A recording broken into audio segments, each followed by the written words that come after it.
Welcome to Just the Word, where we're reading through the Bible in 1 year. And I'm Net. Today's reading will come from Exodus chapters 19, 20, and 21. Exodus chapter 19. In the 3rd month after the Israelites left Egypt, on the very day they came to the desert of Sinai. After they set out from Rephidim, they entered the desert of Sinai, and Israel camped there in the desert in front of the mountain.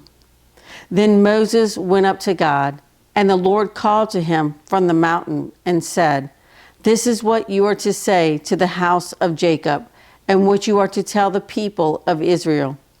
You yourselves have seen what I did to Egypt, and how I carried you on eagle's wings and brought you to myself. Now if you obey me fully and keep my covenant, then out of all nations you will be my treasured possession. Although the whole earth is mine, you will be for me a kingdom of priests and a holy nation. These are the words you are to speak to the Israelites." So Moses went back and summoned the elders of the people and set before them all the words the Lord had commanded him to speak. The people all responded together, "We will do everything the Lord has said." So Moses brought their answer back to the Lord.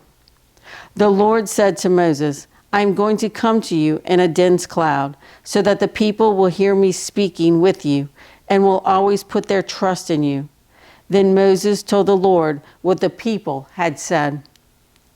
And the Lord said to Moses, "Go to the people and consecrate them today and tomorrow.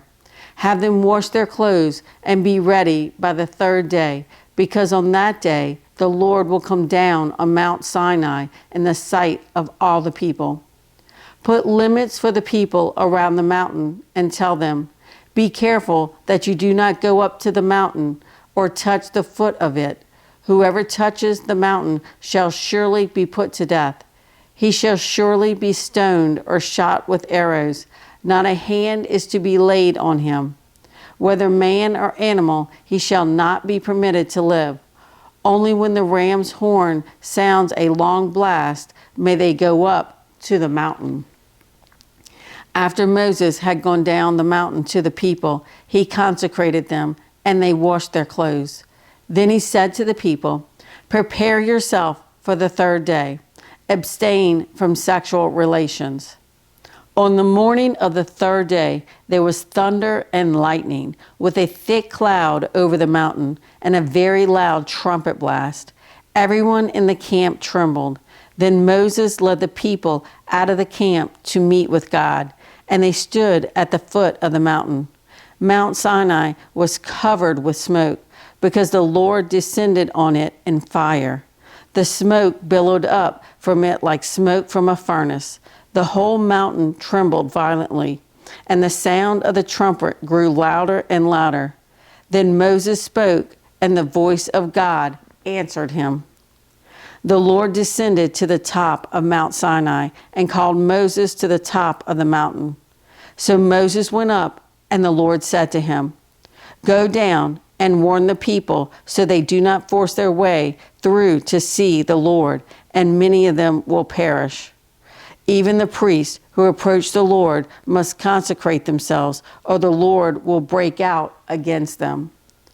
Moses said to the Lord, "The people cannot come up to Mount Sinai, because you yourself warned us. Put limits around the mountain and set it apart as holy." The Lord replied, "Go down and bring Aaron up with you.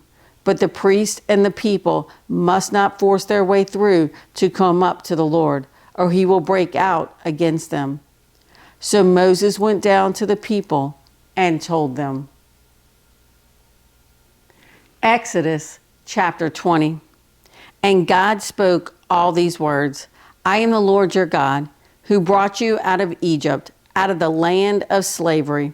You shall have no other gods before me. You shall not make for yourself an idol in the form of anything in heaven above, or on the earth beneath, or in the waters below. You shall not bow down to them or worship them. For I, the Lord your God, am a jealous God, punishing the children for the sin of their fathers to the third and fourth generation of those who hate me, but showing love to 1,000 generations of those who love me and keep my commandments.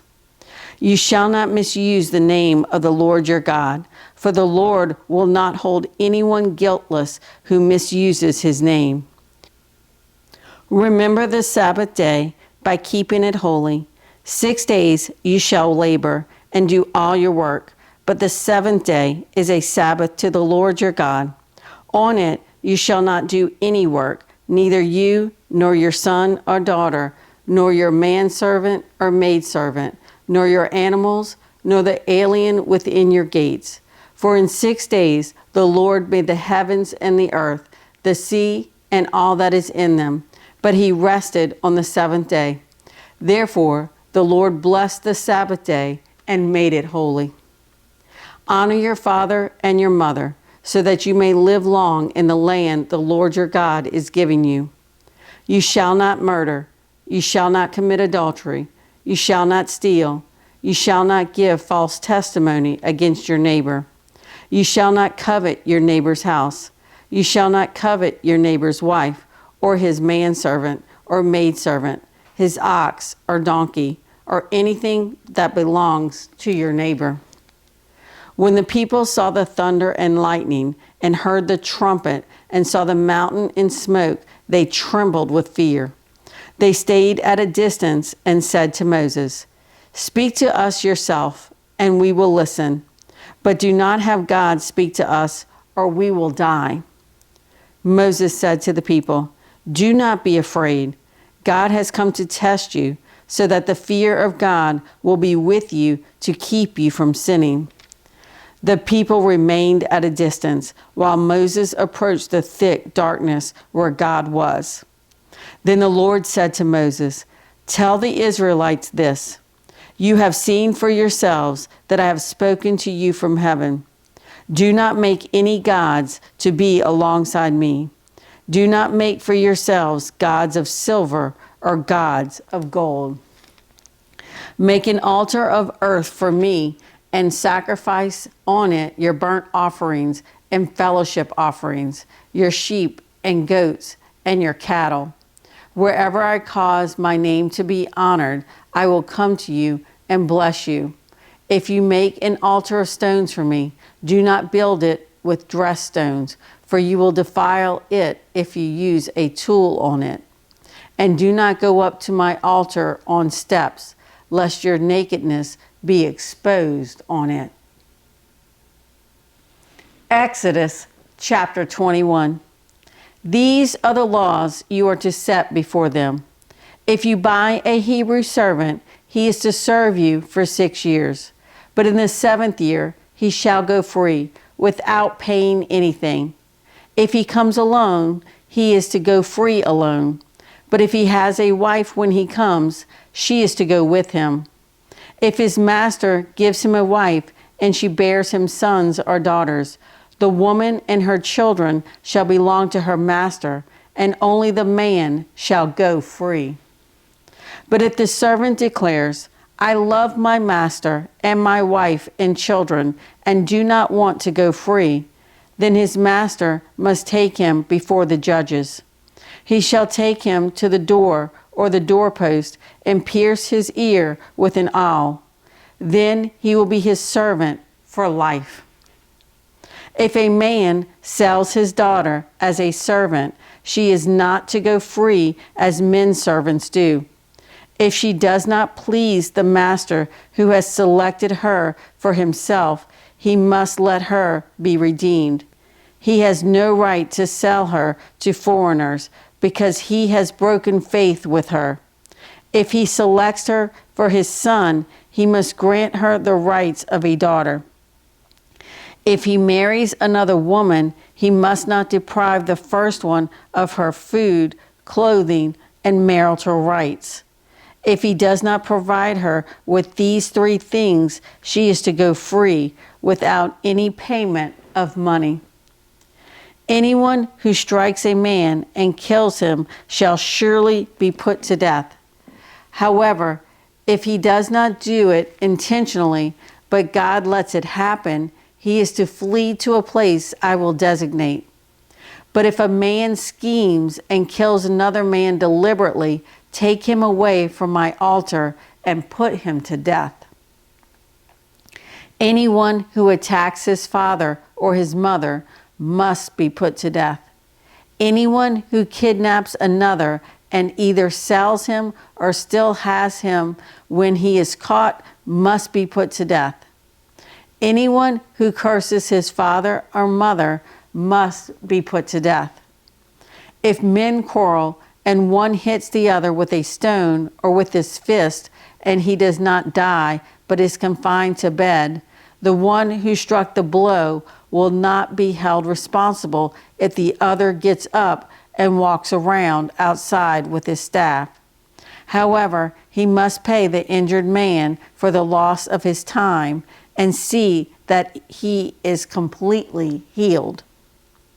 If a man beats his male or female slave with a rod and the slave dies as a direct result, he must be punished.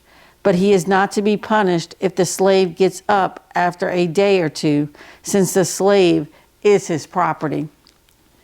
If men who are fighting hit a pregnant woman and she gives birth prematurely, but there is no serious injury, the offender must be fined whatever the woman's husband demands and the court allows. But if there is serious injury, you are to take life for life, eye for eye, tooth for tooth, hand for hand, foot for foot, burn for burn, wound for wound, bruise for bruise. If a man hits a manservant or maidservant in the eye and destroys it, he must let the servant go free to compensate for the eye. And if he knocks out the tooth of a manservant or maidservant, he must let the servant go free to compensate for the tooth. If a bull gores a man or a woman to death, the bull must be stoned to death, and its meat must not be eaten. But the owner of the bull will not be held responsible. If, however, the bull has had the habit of goring and the owner has been warned but has not kept it pinned up and it kills a man or woman, the bull must be stoned and the owner also must be put to death. However, if payment is demanded of him, he may redeem his life by paying whatever is demanded. This law also applies if the bull gores a son or daughter. If the bull gores a male or female slave, the owner must pay 30 shekels of silver to the master of the slave, and the bull must be stoned. If a man uncovers a pit or digs one and fails to cover it, and an ox or a donkey falls into it, the owner of the pit must pay for the loss. He must pay its owner, and the dead animal will be his. If a man's bull injures the bull of another and it dies, they are to sell the live one and divide both the money and the dead animal equally. However, if it was known that the bull had the habit of goring, yet the owner did not keep it pinned up, the owner must pay animal for animal, and the dead animal will be his. Thanks for joining Just the Word. See you tomorrow.